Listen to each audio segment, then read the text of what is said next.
welcome to a new video. Today we're going to take a look at the field of second language acquisition. As we all know, different theories have emerged to account to this field in the past decades.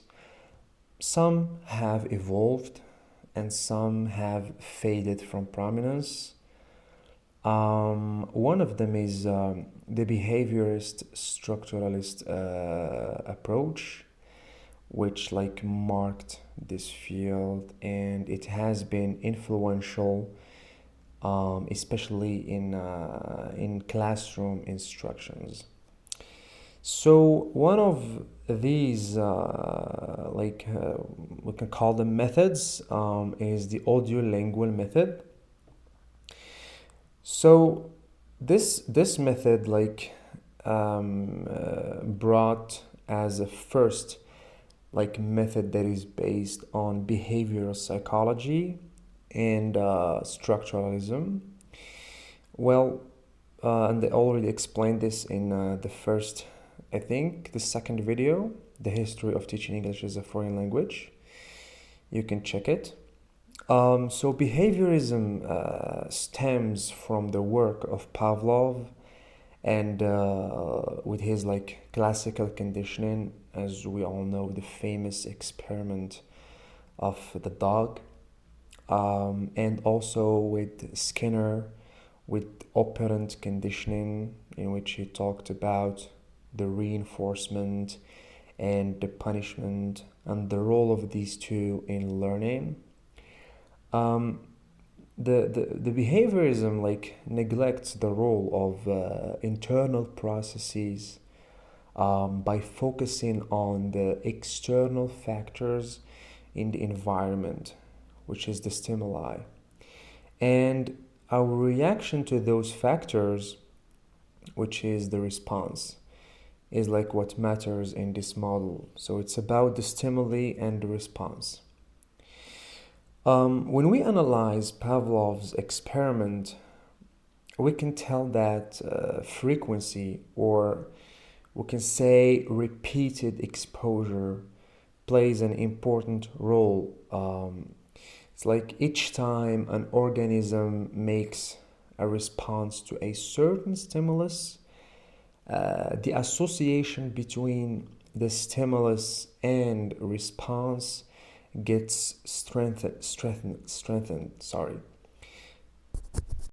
But if the organism is no longer receiving the stimulus, the response is expected to diminish or to extend.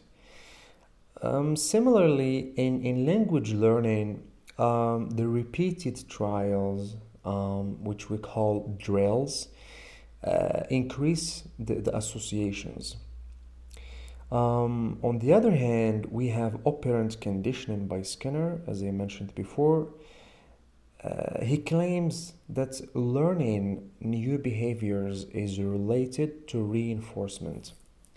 If the behavior is positively reinforced, its frequency will increase, and the behavior and if the behavior is negatively reinforced, which is the punishment, its frequency will likely decrease. Within behaviorism, language learning is about the acquisition of new behaviors by responding to environmental stimuli. If these responses are positively reinforced, they will be repeated. If they are negatively reinforced, they will diminish. When it comes to second language acquisition in general, learners have to imitate correct models of language repeatedly. The positive feedback for accurate imitations and correction for inaccurate ones should be provided until these behaviors become automatic and error-free.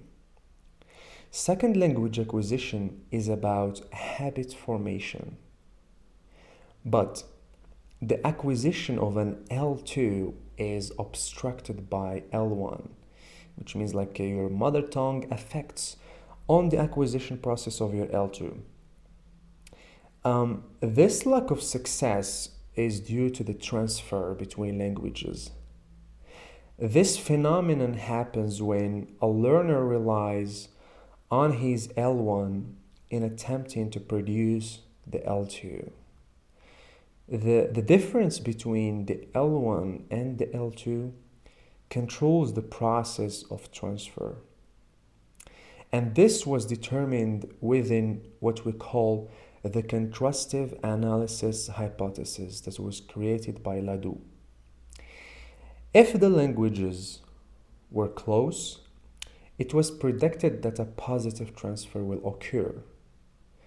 On the other hand, if the languages are not close, a negative transfer was predicted, which will result in errors, of course. But the problem is that little empirical evidence for structuralist behaviorist explanation of second language.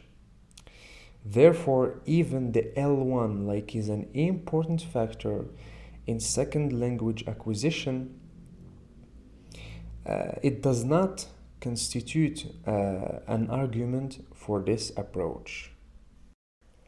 The behaviorism focused on the exposure to L2 input as a stimulus for learning, and correct language models were provided by teachers for students to imitate. And in addition, behaviorists noticed that there's a good deal of L2 acquisition that happened incidentally, since learning occurred by reaction to the environment.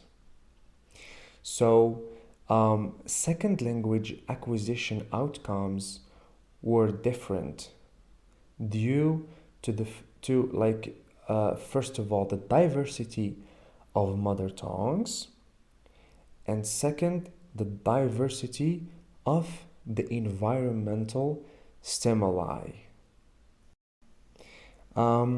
After the first major empirical work of second language acquisition in 1970, it didn't support many behavioral claims. First, it says that error correction does not always improve the learner's performance. And second, teaching doesn't always lead to learning. The third thing is that many errors that were predicted by the contrastive analysis didn't occur, and many errors couldn't be explained by the influence of the mother tongue. Thus, the influence of the mother tongue was seen neither simple nor direct. And the last attitude toward errors has changed.